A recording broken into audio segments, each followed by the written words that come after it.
네, 그거를 그래서 저거에 대한 안내가 있는데 사실 공모전에 응모를 할지 말지 결정하는 과정에서 굉장히 많은 변수들을 건축가들이 고려를 하거든요. 네. 설계비가 얼마고 심사위원이 누구고 면적이 얼마고 뭐 건축가들마다 이제 중요하다고 생각하는 변수들이 조금씩 달랐던 것 같아요. 각자 유저들이 좀 커스터마이징해서 이용할 수 있도록 이런 기능까지 지금 추가해놨습니다. 그래서 이제 좋은데요? 네, 그 변경된 순서 저장하기 버튼이 있는데 저장하면은 이제 그 저장된 값들을 이제 이용을 할 수 있습니다. 요를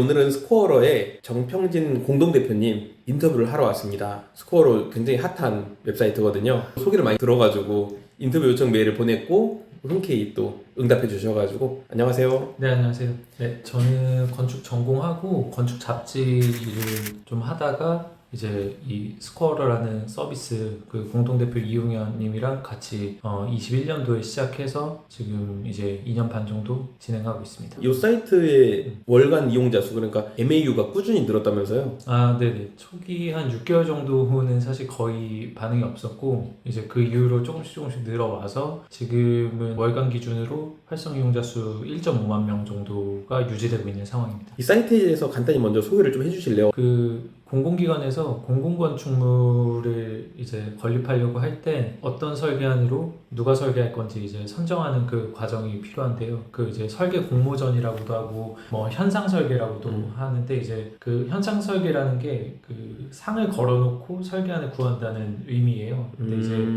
그 설계안을 두고 경쟁한다는 의미에서 설계 경기라는 이제 명칭을 이제 주로 사용을 하고 이런 정보들이 전국 각 기관의 홈페이지나 나라장터 같은 공공 입찰 사이트 여기저기 흩어져 있는데 저희는 이제 그거를 한 곳에 이제 모아서 수집해 놓고 있고 수집한 것들을 이용자가 원하는 기준대로 탐색할 수 있는 정보를 제공하고 있는 사이트라고 보시면 될 것 같습니다.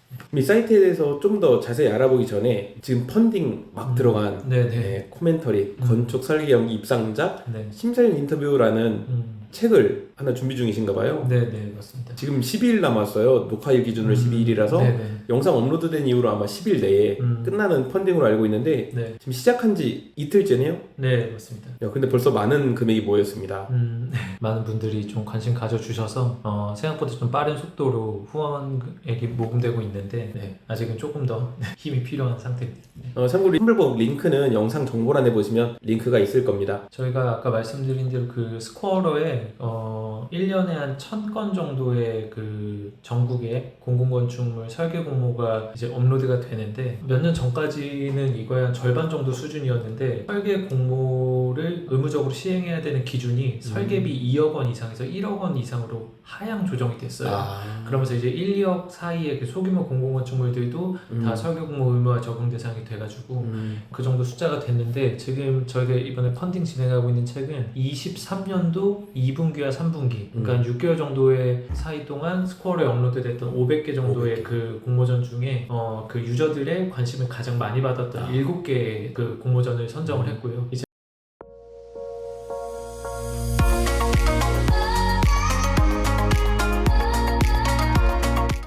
그 작업의 당선작이랑 입상작뿐만 아니라 그 심사 과정에 참여했던 심사위원들의 인터뷰를 이제 싣고 있습니다. 그러니까 심사 결과가 아니라 도달하는 과정에 대한 이제 이야기를 담고 있는 책이고 그렇게 구성된 책이라고 보시면 될 것 같습니다. 왼쪽 이분들이 심사위원 중에 일부이신 거고 네, 맞습니다. 오른쪽 이제 당선작과 입상하신 분들 네. 작품이 이렇게 있는 거네요. 네. 좀 구성에 대해서 조금 더 자세하게 설명을 드리면 보통 공모전당 심사위원분들이 5명에서 뭐 7명, 많게는 9명까지도 되는데 저희는 지금 각각 2분의 심사위원을 모셔서 인터뷰를 하고 있어요. 그리고 입상작도 보면은 당선작과 2등작이 아니라 어떤 작품 같은 경우는 3등, 어떤 작품은 4등 이런 식으로 되어 있는데 저희가 지금 그 공개되어 있는 심사평가 사유서와 그 투표 내역 같은 것들을 살펴보면서 이 당선작이랑 조금 다른 어떤 의미를 가졌던 작업들, 좀 경합했던 작품들을 선별을 한 거고 그리고 이제 그 작품에 대해서 좀 유의미한 심사평을 남겨주신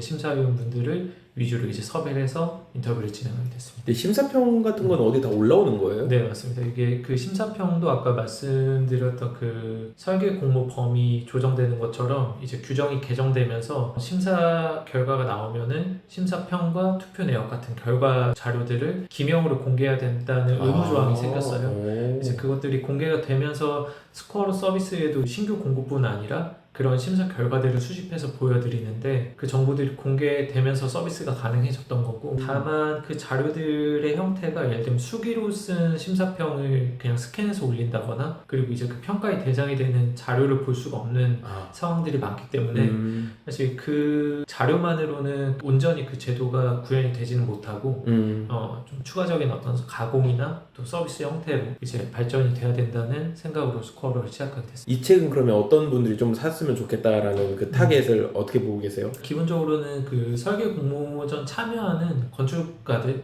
그리고 건축사무소 실무자분들이 타깃이 될 거라고 생각을 했어요. 제가 아까 말씀드린 것처럼 심사 결과가 공개는 되지만 심사 결과를 실시간 송출이 의무화돼 가지고 영상으로도 송출이 되거든요.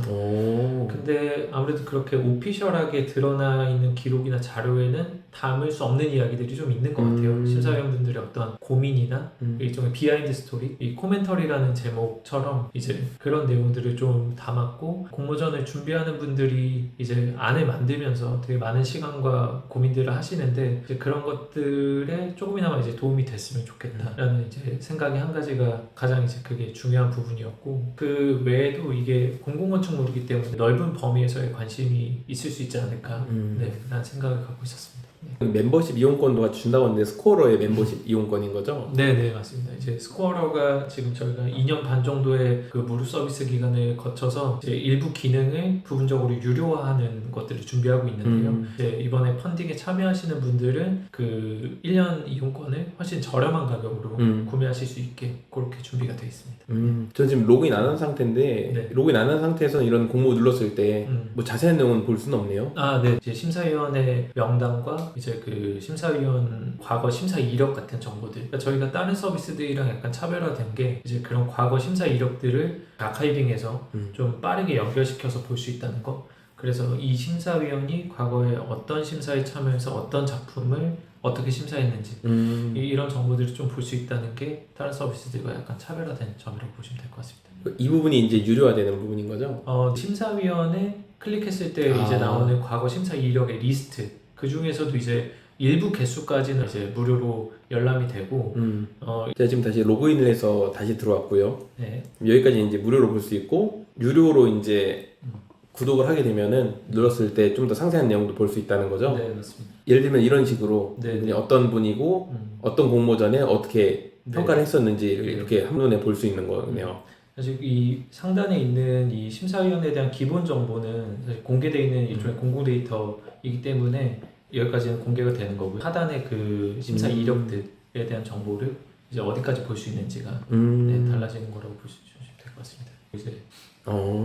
이제 하단에 네. 이미 하면 그래서 심사 평가 자료가 이제 공개되어 있는 경우에는 저희가 이제 그 공개된 정보까지 수집해서 여기서 이제 보실 수 있게 업로드 해놓고 있습니다. 그리고 이제 뭐 상단에 필터나 정렬 기능 같은 것들이 이제 다른 서비스에 없는 기능들이 일부 있고 네, 이런 정렬 기능도 네, 있고요. 저 행도 클릭해서 드래그를 하면은 커스터마이징을 할 수 있어요. 네, 이거 순서를요? 네, 이렇게? 네, 그거를 그래서 저거에 대한 안내가 있는데 사실 공모전에 응모를 할지 말지 결정하는 과정에서 굉장히 많은 변수들을 건축가들이 고려를 하거든요. 네. 설계비가 얼마고 심사위원이 누구고 면적이 얼마고 뭐 지역이 어디고 공모의 형식이 뭔지 뭐 이런 것들이 있는데 건축가들마다 이제 중요하다고 생각하는 변수들이 조금씩 달랐던 것 같아요. 그래서 저희가 이제 정말 이제 필수적인 거는 왜 좌측에 이제 고정을 해놨지만 각자 유저들이 좀 커스터마이징해서 이용할 수 있도록 네, 이런 기능까지 지금 추가해놨습니다. 그래서 이제 좋은데요? 네, 변경된 거를 상단에 이제 그 변경된 순서 저장하기 버튼이 있는데 저장하면은 이제 그 저장된 값들을 이제 이용을 할 수 있습니다. 이런 약간 세부적인 그 사용자와 기능들이 일부 유료화될 예정이고 좌측 공모 리스트 좌측에 있는 뭐 저 리본이나 그 공모 그 알림 기능 같은 것들 그리고 또 이제 개수 제한을 두고 이제 일부가 유료가 될 예정입니다. 여기는 다만 저희가 이제 앞으로 추가할 수 있는 서비스 중에 아까 커멘터리에 실린 공모전처럼 그 주목도가 높은 공모전 그런 것들은 구별해낼 수가 있거든요. 이번 주에 올라온 공모전 30개 중에 가장 주목도가 높은 공모전과 그렇지 않은 공모전 유사하게 생각하실 수 있는 게 티맵 같은 내비게이션 어플 보면은 도착지를 찍으면은 몇 명이 거기로 가는지가 이제 나오잖아요. 그게 사실 모든 그 거기로 가고 있는 그 자동차를 다 집계한 건 아니지만 이제 그거를 유추할 수 있는 간접 지표들은 저희가 이제 그쵸. 집계해서 이용자들한테 서비스할 수 있을 거라고 지금 그런 걸 준비하고 있습니다. 정보란에 이제 스코어러 링크 있으니까 스코어러 좀 치워줘 KR 들어오시면 될 것 같고, 그리고 앞서 제가 말씀드렸던 출판 기념 펀딩 이거 하고 있으니까 많은 참여 부탁드리고요. 스코어러에 대한 사이트 소개는 마무리하도록 하고요. 바로 2편에서는 스코어러의 이제 IR 자료, 그러니까 이게 어떻게 시작된 거고 이 사업을 통해서 내가 어떤 거를 기대하고 있는지 그걸 한번 이야기하는 시간을 갖도록 하겠습니다. 네, 건축 전문 온라인 교육 플랫폼 페이서는 라이노나 스케치업, 그래스호퍼, V-ray, 포토샵 등 굉장히 다양한 건축 소프트웨어들을 한 번에 배울 수 있는 교육 플랫폼입니다. 여기는 또한 강의를 다 들은 이후에 마라톤 프로젝트에 참여를 하게 되면은 30% 할인 쿠폰을 받을 수 있는 그런 혜택이 또 있기 때문에 한 번 이용하신 분들이 계속 또 이용하는 그런 곳이 되겠습니다. 아래쪽으로 내려보시면 모델링 자료 또한 제공을 하고 있고, 이 모델링 자료들은 페이서 유튜브 공식 채널을 통해서 가끔 무료 이벤트를 하기도 하니 여기는 꼭 구독을 부탁드립니다.